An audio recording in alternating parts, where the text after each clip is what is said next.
Imaginez que vous êtes à la montagne.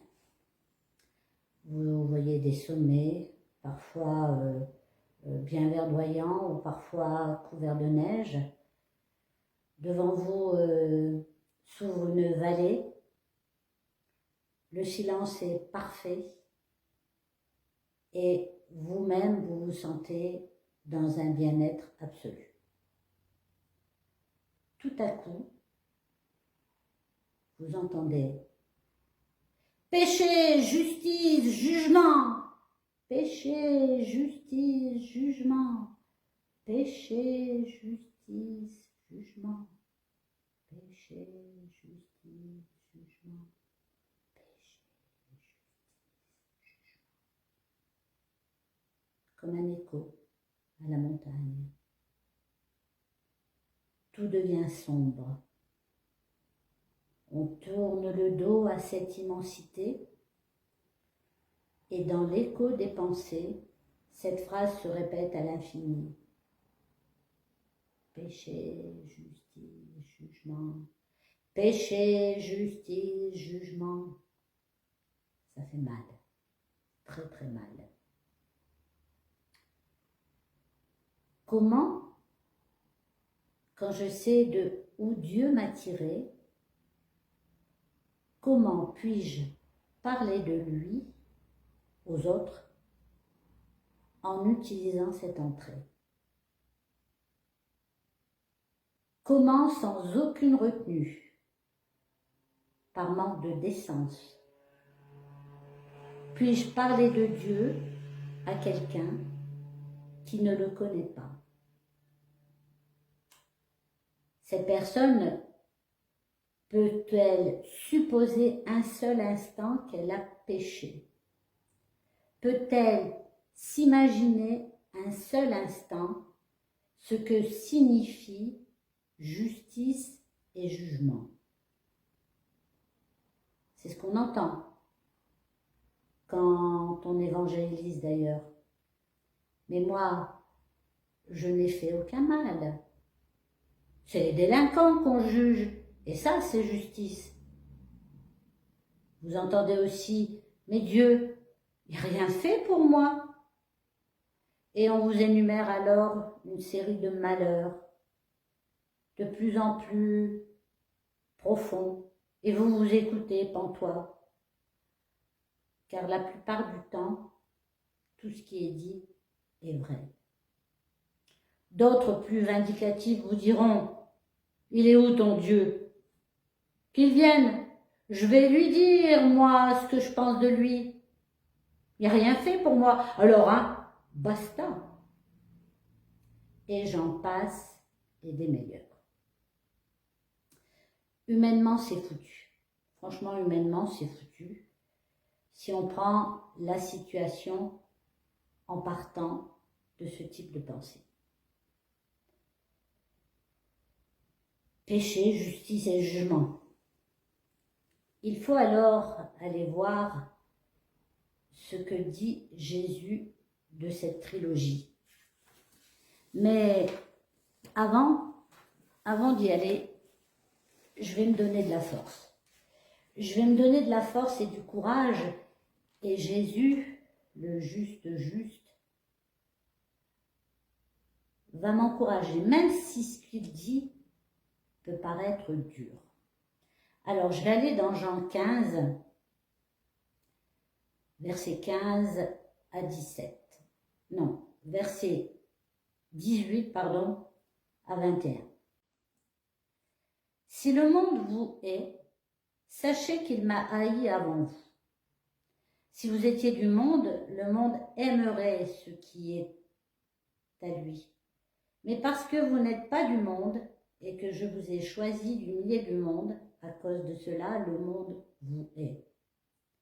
Souvenez-vous de la parole que je vous ai dite. Le serviteur n'est pas plus grand que son maître. S'ils m'ont persécuté, ils vous persécuteront aussi. S'ils ont gardé ma parole, ils garderont aussi la vôtre. Mais ils feront toutes ces choses à cause de mon nom, parce qu'ils ne connaissent pas celui qui m'a envoyé. Je vous ai dit ces choses afin qu'elles ne soient pas pour vous une occasion de chute. Jésus nous prévient, nous informe. Il nous dit qu'on ne doit pas chuter. Et ça va même plus loin parce que ça peut être, ces propos-là pourront être tenus par des gens qui connaissent Dieu. Ils vous excluront des synagogues et même leur vient, ou quiconque vous fera mourir, croira rendre un culte à Dieu. Alors moi je l'ai compris, le faire mourir, c'est-à-dire l'exclusion, c'est une forme de mort, c'est-à-dire qu'on ne vous reconnaît plus comme étant un membre d'une communauté. On peut exclure à cause des pensées qui ne correspondent pas tout à fait aux attendus. Et ça, c'est valable partout dans le monde. Et ils agiront ainsi parce qu'ils n'ont connu ni le Père, ni moi.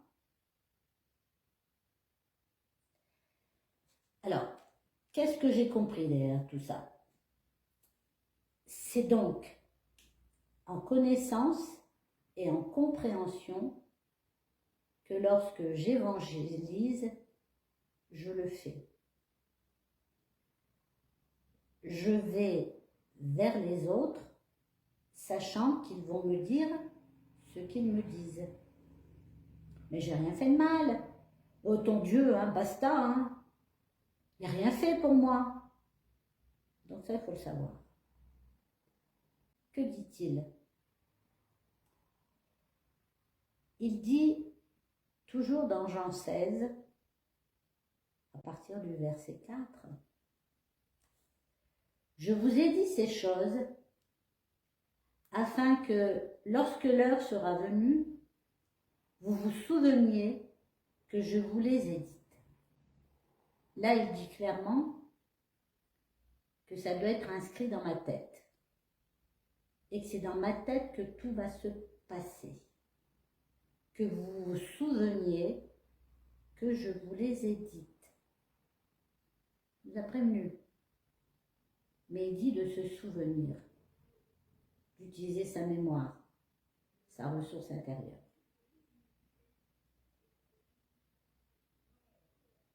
Je ne vous ai pas parlé dès le commencement, parce que j'étais avec vous.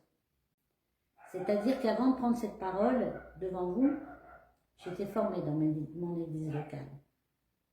Et Dieu était là, je vais peut-être même dire dans ma tête, presque comme physiquement. Parole travaillée, je l'avais entendu déjà, péché, justice et jugement. Mais j'étais convertie et c'est là, quand Jésus était à l'intérieur de moi, que cette prise de conscience de péché, de justice et de jugement est venue. Mais pas avant. Pas avant. Parce qu'avant, moi, je disais ce que tout à chacun a pu dire dans tout ce que je vous ai dit avant. On est formé. On est éduqué. On est dirigé, conduit, accompagné par ceux qui travaillent au sein de nos églises.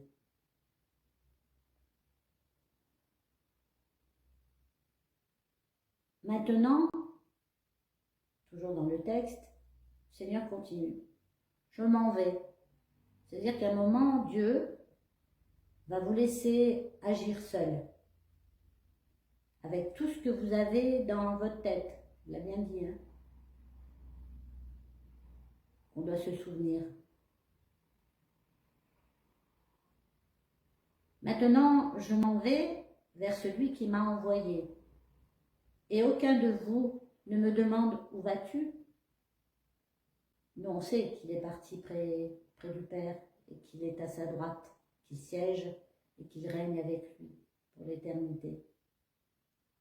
Mais parce que je vous ai dit ces choses, la tristesse a rempli votre cœur. Et c'est là, souvent, moi c'est ce qui m'est arrivé, je me suis un peu cassé la figure. Parce que je doutais beaucoup, parce que j'avais une profession qui m'interdisait de parler de Jésus-Christ. Et puis, ben voilà, je me suis rétalée, mais alors, de façon magistrale. Peut-être ça, la tristesse qui est évoquée ici. Et le Seigneur revient à la charge. Cependant, je vous ai dit la vérité. Il vous est avantageux que je m'en aille, car si je ne m'en vais pas, le Consolateur ne viendra pas vers vous. Mais si je m'en vais, je vous l'enverrai. Donc là, Jésus, le Seigneur, signifie clairement qu'on n'est pas seul, on n'est pas tout seul.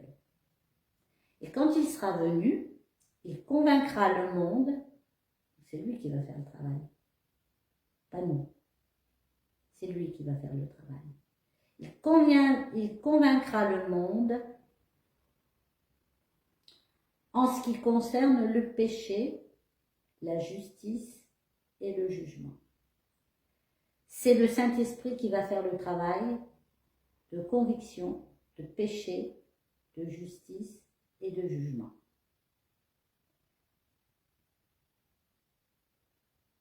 Là, le Seigneur continue. Et c'est là où je me dis, voilà ce qu'on attend de toi. Voilà le travail d'un évangéliste. Le péché, parce qu'ils ne croient pas en moi. Eux ne croient pas en moi, mais s'ils ne croient pas en Jésus, c'est que jamais on a parlé de lui. Donc c'est à moi de parler de Jésus à ceux qui ne le connaissent pas. Je dois parler de Jésus. On verra peut-être tout à l'heure de quelle façon. La justice, parce que je vais au Père et que vous ne me verrez plus. Donc il faut apprendre à travailler comme un grand, à couper quelque part le cordon ombilical et se dire que ça c'est une justice. Parce que Dieu est à côté du Père, à sa droite, et qu'il intercède jour et nuit pour nous. Il fait son travail de grand pasteur. Et le jugement, parce que le prince de ce monde est jugé, c'est-à-dire que moi, si j'y vais, je ne dois pas avoir peur. Il ne m'arrivera rien si je reste les yeux rivés sur Jésus-Christ.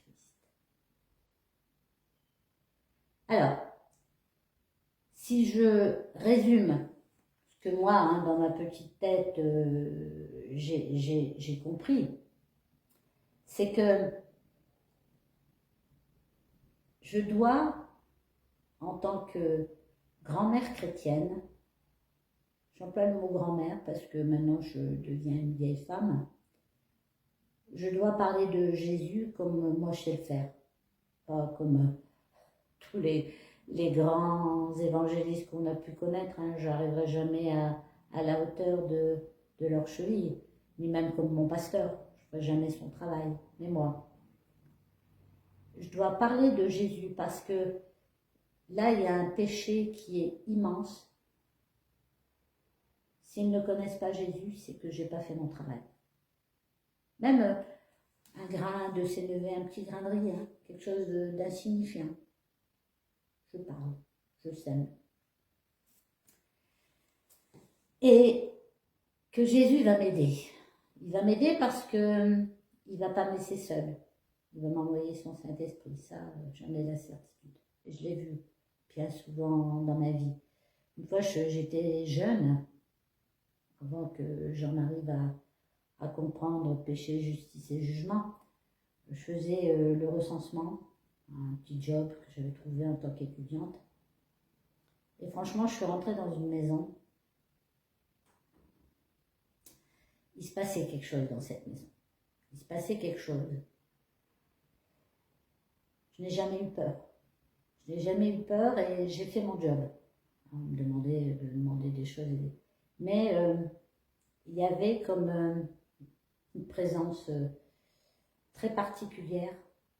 Je suis sortie de là, franchement, j'ai vomi. J'ai vomi parce que je me dis, punaise. Mais j'ai été protégée. Le prince de ce monde est vaincu. jugement. Justice, Jésus-Christ par son esprit était là. Et je n'ai pas parlé de Jésus parce que j'étais pas encore prête, mais il commençait déjà le travail qu'il avait promis de faire en mon sein, dans mon fort intérieur, dans mes pensées. J'ai pas perdu confiance. Je suis restée dans la mission.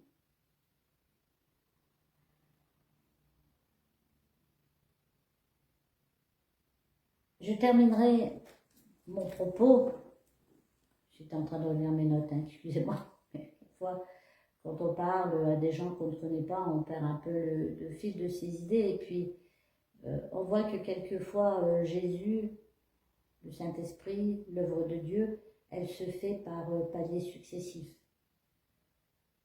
Il nous a fermés d'abord dans des petites choses complètement insignifiantes pour arriver à un moment où on puisse affronter tout ce qu'on affronte maintenant hein, dans ce monde.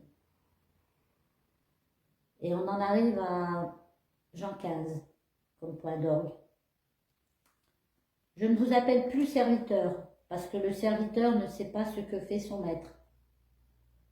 C'est-à-dire que quand j'étais dans cette mission de recensement, par rapport à cette force qui environnait ce lieu, il m'a bien fait sentir qu'il était là, lui, Jésus. Et que je n'étais pas seule, que j'allais pouvoir faire mon travail et que j'allais ressortir de là indemne, protégée. C'est mon point de vue, hein, c'est mon témoignage. Pour d'autres, ce sera tout à fait autre chose. Mais je vous ai appelé amis, car je vous ai fait connaître tout ce que j'ai appris de mon Père. Jésus est un excellent pasteur, c'est le grand pasteur. Ce n'est pas vous qui m'avez choisi, mais moi, je vous ai choisi. Nous sommes des personnes importantes pour lui. Je vous ai établi afin que vous alliez et que vous portiez du fruit. On doit parler de lui. Et que votre fruit demeure. Là, on doit prier. On doit prier arrosé hein, par la prière. Pour ceux qui ne le connaissent pas. Afin que ce que vous demanderez au Père, en mon nom, il vous le donne. Et là, c'est ce que je mettais en avant vendredi soir. Ce que je vous commande, c'est de vous aimer les uns les autres. Donc, pour moi, dans mon témoignage, tout ce que j'essaye de faire, je le fais d'abord par amour. Et j'ai dans ma tête, en souvenir, péché, car ils ne connaissent pas Dieu. Et ça, c'est de ma responsabilité à moi, c'est mon choix. Dès que je peux, il faut que je parle de lui. Et je sais que je ne suis pas seule parce que Christ m'a envoyé son Saint-Esprit. Et quand je vais dans des lieux arides, des lieux à risque, le prince de ce monde est vaincu, donc je suis protégée. Voilà comment moi j'ai compris péché, justice et jugement. Et je n'ai qu'un seul travail, c'est de faire ce que je fais auprès des autres par amour, même si quelquefois je me plante, et je me suis plantée, bien des fois. Pensant être dans l'amour, j'étais quelquefois bien loin de ce qu'il me demandait, mais bon. Mais il faut faire l'effort de se souvenir. Une grand-mère dans le net, une grand-mère chrétienne dans le net, bien à vous, et soyez bénis. À bientôt.